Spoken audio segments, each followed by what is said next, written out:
नमस्ते छात्रों, हमने अब तक अनुवादक के गुण के रूप में लगभग 6 गुण देखे हैं। फिर से एक बार उनको दोहराता और आगे के गुण हम इस लेक्चर में देखने वाले हैं। पहला गुण हमने अनुवादक का देखा था, लक्ष्य भाषा एवं स्रोत भाषा पर समान अधिकार या संपूर्ण ज्ञान जो है अनुवादक को होना चाहिए। दूसरा गुण हमने देखा, भाषिक समाजों की संस्कृति का ज्ञान अनुवादक को होना चाहिए। तीसरा अनुवादक का गुण है, विषय का समुचित ज्ञान जो है अनुवादक को होना चाहिए। चौथा गुण है, पारिभाषिक शब्दावली का समुचित ज्ञान या पारिभाषिक शब्दावली का ज्ञान जो है अनुवादक को होना अनिवार्य है। साथ ही साथ पांचवा गुण है, शब्दकोशों के उपयोग एवं कोशों की जानकारी जो है अनुवादक को होनी आवश्यक है। और छठा हमने गुण देखा था कि अनुवाद अपने कार्य के प्रति निष्ठावान होना चाहिए, अर्थात निष्ठा, ये भी एक अनुवादक का महत्वपूर्ण गुण है। अगला सातवां गुण है, देखिए, रुचि, अर्थात उस काम के प्रति उस अनुवादक कितना रुचि लेता है, इसके ऊपर भी उस अनुवाद की सफलता वहां पे निर्भर होती है। तो इसलिए अनुवादकों ने अनुवादक के लिए एक अगला जो महत्वपूर्ण गुण, सातवां गुण माना है, वो है रुचि। अनुवाद कार्य के प्रति निष्ठा जितनी जरूरी है उतनी ही रुचि जरूरी है, अर्थात हम अपने कर्तव्य के प्रति जितने निष्ठावान होते हैं उस कर्तव्य में हम जितनी ज्यादा रुचि लेंगे वह कर्तव्य जो है उतना सफल वहां पे हो जाता है। अर्थात अपने कार्य के प्रति जितनी निष्ठा होगी उतनी ही रुचि जो है उस कार्य के प्रति वहां पे होनी चाहिए। अनुवाद के प्रति रुचि व रुझान, इन गुणों के अभाव में अनुवाद विश्वसनीय नहीं होता। अगर आप जो काम कर रहे हैं, अगर उस काम में आपको रुचि नहीं है, आप उसको पसंद नहीं करते, तो वह काम जो है ज्यादा विश्वसनीय नहीं बन पाएगा। वह अनुवादक अनुवाद कार्य को एक बोझ समझकर ढोता रहेगा। अर्थात अनुवादक ने अगर उस काम में रुचि नहीं अपनाई है या रुचि नहीं ली है, तो अनुवादक जो है एक कृत्रिम तौर पर क्या करेगा कि उस काम को सिर्फ पूरा करना है, समाप्त करना है, उस दृष्टिकोण से उसको अनुवादित करते चलेगा। अर्थात ढोने की प्रक्रिया में वो चला जाएगा और वो बोझ बनकर जो है अनुवाद के कार्य को समाप्त करने की कोशिश करेगा। तो रुचि के न रहते अनुवाद जो है बिगड़ सकता है या असफल हो सकता है। तो इसलिए अनुवाद करने के लिए अनुवादक के पास रुचि जैसा गुण जो है वहां पे होना आवश्यक है। अनुवाद में अगला जो गुण है वो है अनुभवी व विश्वसनीय, अर्थात अनुभव भी कह सकते हैं, विश्वसनीय। इसके संदर्भ में विद्वानों का मत है, देखिए, अनुवाद के लिए यह भी एक नितांत जरूरी है कि वह अनुभवी व परिपक्व विचार वाला हो। अर्थात अनुवाद करने वाला जो अनुवादक है वह एक अनुभवी व्यक्ति होना चाहिए, परिपक्व विचार वाला व्यक्ति होना चाहिए। गैर जिम्मेदार, लापरवाही व जल्दबाजी करने वाले स्वभाव का व्यक्ति न तो अनुवाद सही कर पाता है और न ही प्रूफ रीडिंग, अर्थात गैर जिम्मेदार या लापरवाह और जल्दबाजी करने वाला जो भी कोई व्यक्ति होता है वो सही तरीके से वहां पे अनुवाद नहीं कर पाता या उसका ठीक से प्रूफ रीडिंग भी नहीं कर पाता। तो मुझे लगता है कि ये अनुभव का होना और विश्वसनीय होना ये अनुवादक के लिए महत्वपूर्ण है और ये गुण समझा गया है। अनुवादक का विश्वसनीय होना इसलिए जरूरी है कि अनुवाद एकमात्र व्यक्ति होता है जो मूल पाठ और अनुदित पाठ दोनों को जानता है।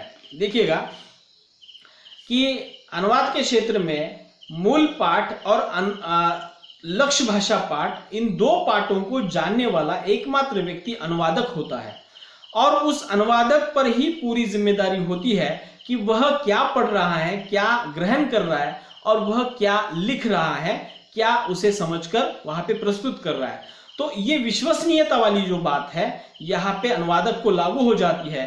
अर्थात अनुवादक वहां पे अविश्वसनीय भूमिका में वहां पे काम करेगा तो मूल लेखक द्वारा लिखे गए भावनाओं को, विचारों को वो वहां पे छोड़ता हुआ दिखाई देगा। वो अपने मन की बातें, मनगढ़ंत बातें जो है वहां पे अनुवाद में प्रस्तुत करता हुआ दिखाई देगा। तो इसलिए ये विश्वसनीय वाली बात जो है अनुवादक के लिए महत्वपूर्ण मानी गई है। अर्थात वह मूल पाठ और लक्ष्य भाषा पाठ को जोड़ने के लिए महत्वपूर्ण भूमिका अदा कर रहा होता है, तब उसे ईमानदार और विश्वसनीय रहना अत्यावश्यक है। यदि वह विश्वसनीय नहीं होगा तो वह गलत अनुवाद द्वारा गलत सूचना देगा, जिससे बड़ी हानि होने का भय सदैव बना रहता है। अगर अनुवादक ही वहां पे गैर जिम्मेदार है या विश्वसनीय नहीं है, तो उसके द्वारा गलत अनुवाद करने के कारण गलत सूचना वहां पे भेजी जा सकती है और उससे बहुत बड़ी हानि जो है या नुकसान जो है वहां पे हो सकता है। गैर अनुभवी व्यक्ति में जिम्मेदारी की भावना अपेक्षाकृत कम होती है, अर्थात जो व्यक्ति जो है अपने काम के प्रति ज्यादा जिम्मेदार नहीं होते और गैर जिम्मेदार होते हैं, उनमें जो है अपने काम के प्रति ज्यादा भावना जो है अपेक्षाकृत कम होती है, क्योंकि उसे गलत अनुवाद से होने वाली हानियों को पता नहीं होता। मतलब गैर जिम्मेदार आदमी जो है उसको वो पता नहीं होता है कि मैं अगर गलत सूचना दे रहा हूँ, गलत अनुवाद कर रहा हूँ, उसको पता ही नहीं होता कि उससे कितना नुकसान होने वाला है या हानि का अंदाजा जो है उस व्यक्ति को नहीं होता। इसलिए अनुवादक विश्वसनीय अनुभवी होना जरूरी है। अतः अनुवादक का एक गुण अनुभवी और विश्वसनीय होना भी अत्यावश्यक है। मतलब ये 8वां गुण है अनुवादक का, अनुभवी और विश्वसनीय, ताकि वह अनुवादक को चलाने का या अनुवाद को चलाने का एक महत्वपूर्ण वो जरिया होता है, और जिसके माध्यम से मूल भाषा के सामग्री को लक्ष्य भाषा की सामग्री में वो प्रस्तुत करने के लिए विश्वसनीय होना आवश्यक है। अगला जो अनुवादक का गुण है लोक कल्याण की भावना, अर्थात अनुवादक में ये गुण निरंतर होना जरूरी है, क्योंकि वह जिस सामग्री का अनुवाद कर रहा होता है उस सामग्री के माध्यम से लोक कल्याण की भावना का जो भी कुछ दायित्व है उसे निभाना जरूरी है। कैसे, देखिए, अनुवादक का एक गुण वह भी है कि वह जो कुछ करता है उसका संबंध समाज से होता है। अर्थात अनुवादक जो अनुवाद कर रहा होता है तो अप्रत्यक्ष रूप से वह समाज से जुड़ी हुई बातें कर रहा होता है या समाज का एक अभिन्न हिस्सा वो अनुवादित कर रहा होता है। अतः वह अनुवाद के द्वारा ही 2 भाषाओं को जोड़ता है, मराठी और हिंदी है। और मराठी और हिंदी जानने वाला जो अनुवादक है एक प्रकार से मराठी भाषी समाज को और हिंदी भाषी समाज को उस अनुवाद कार्य के जरिए जो है जोड़ने की कोशिश कर रहा होता है। अतः उसका कार्य जोड़ने का होता है, तोड़ने का नहीं। मतलब उसे मराठी भाषी समाज में जो भी कुछ है और हिंदी भाषी समाज में जो भी कुछ उसे बताना है तो उसको जोड़ने का काम करना होता है। मतलब अप्रत्यक्ष रूप से 2 समाजों को जोड़ने का काम जो है अनुवादक करते हैं, न कि तोड़ने का। इसलिए लोक कल्याण की भावना वाला जो गुण है वो अनुवादक के पास होना चाहिए। यदि कोई अनुवादक स्व प्रेरणा से किसी रचना का अनुवाद करने को उद्युत होता है, मतलब अपने आप ही उसको लगता है, कोई भी व्यक्ति अगर किसी रचना का अनुवाद करने के लिए तैयार होता है या प्रेरित होता है, तो उसमें भी उसकी यही भावना रहती है कि जिस वृत्ति का उसने आस्वादन किया है वह उस कृति से दूसरे भी लाभान्वित हो। अतः यह भी समाज के प्रति उसका दायित्व बोध झलकता है। मतलब कोई भी व्यक्ति स्वयं प्रेरणा से अगर किसी रचना का अनुवाद करने के लिए तैयार हो जाता है तो उसके पीछे यही भावना होती है कि उसने जो भी कुछ साहित्य आस्वादन किया है, जो भी उसने ज्ञान अर्जित किया है, उसको ये लगता है कि मुझे जो मिला है वो औरों को भी मिलना चाहिए। इसलिए वह उस लोक कल्याण की भावना से उस अनुवाद को करने के लिए प्रेरित होता है और वह अपने समाज के दायित्व का बोध जो है उसमें झलकता है। सरकारी तंत्र में भी जो अधिकारी हिंदी कक्षों विभागों में बैठे अनुवाद कर रहे हैं, उनका लक्ष्य भी भारत की एकता को मजबूत करना है। वह राष्ट्रभाषा के प्रचार प्रसार द्वारा अखंड भारत का निर्माण ही अनुवाद के द्वारा ही किया जा सकता है। मतलब भारत के जितने भी सरकारी कार्यालय हैं, उन सभी सरकारी कार्यालयों में जो भी हिंदी अधिकारी बैठे हुए हैं, उनका भी यही जिम्मा है कि उनका लक्ष्य भी यही होना चाहिए कि भारत की एकता के लिए हिंदी भाषा जो है कितनी जरूरी है और उसको मजबूत करने का काम राष्ट्रभाषा के प्रचार प्रसार द्वारा ही वहां पे किया जा सकता है। और अखंड भारत का निर्माण जो है इस अनुवाद के जरिए जो है उनके द्वारा होना जरूरी है। अतः अनुवादक में यह लोक कल्याणकारी सकारात्मक भावना होनी चाहिए, अर्थात लोक कल्याण की भावना वाला जो गुण है अनुवादक में होना चाहिए।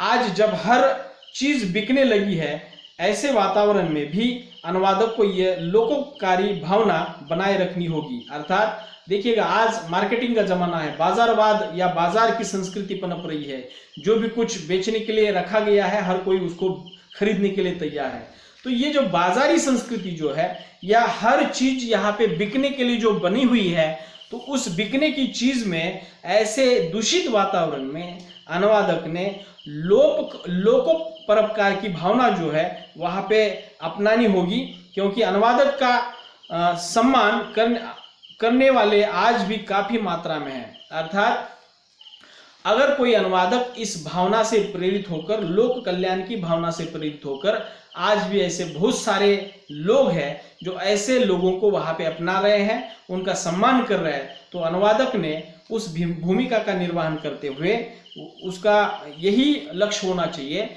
कि वह जो भी कुछ कार्य कर रहा है उसमें लोक कल्याण की भावना, लोक मंगल की भावना जो है अप्रत्यक्ष रूप में वहां पे होनी चाहिए। और ये भी एक गुण जो है अनुवादकों ने अनुवादक के बारे में वहां पे मान्य किया है। अगला जो अनुवादक का गुण है, रचनाशीलता।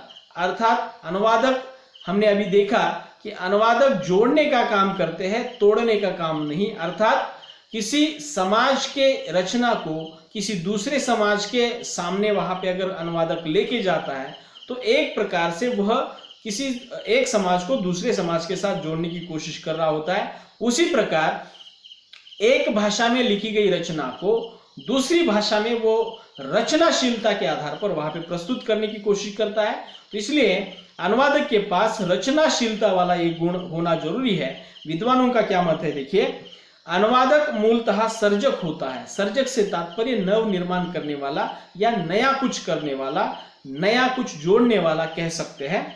अनुवादक मूलतः सर्जक होता है, उसमें रचनाशीलता स्वभावता होती है। अर्थात उसके पास ये गुण जो है स्वाभाविक रूप से वहां पे आ जाता है। अनुवादक में यदि रचनाशीलता नहीं होगी तो वह सहृदय पाठक भी नहीं होगा, क्योंकि रचनाशील व्यक्ति ही भावनाओं की गहराई तक पैठ कर सकता है। अर्थात अनुवादक रचनाशील होते हैं। अगर कोई व्यक्ति रचनाशील नहीं होता है तो मूल भाषा में या मूल पाठ में जो भी कुछ लिखा गया है उसकी गहराई तक जाने की पैठ जो है उसके पास वहां पे निर्माण नहीं होती। तो अनुवादक को रचनाशील होना जरूरी है, तभी जाकर वो उस रचना की गहराई तक वहां पे पैठ कर सकता है। अनुवादक भी सृजन करता है। स्रोत भाषा से तो वह कथ्य लेता है, शेष रचना जैसी शैली, शब्द एवं प्रस्तुति वह स्वयं करता है। अर्थात अनुवादक मूल भाषा से या स्रोत भाषा से केवल कथ्य को ध्यान में लेता है। मूल रचनाकार को अपनी रचना के माध्यम से क्या कहना है ये तथ्य जो है वो पहले अपना लेता है, और उसके आधार पर जो है वो अपने प्रतिभा के बल पर वहां की रचना शैली, शब्द योजना और प्रस्तुति का ढंग जो है वो वहां पे अपने ओर से स्वयं ही वहां पे करता हुआ दिखाई देता है। अतः रचनाशीलता अनुवादक का श्रेष्ठ गुण है। वही रचनाशीलता उसकी सृजनात्मक प्रतिभा के रूप में प्रस्फुटित होती है। अर्थात रचनाशीलता इस गुण के आधार पर ही अनुवाद जो है या सही या सफल होने में वहां पे सहायक होता है।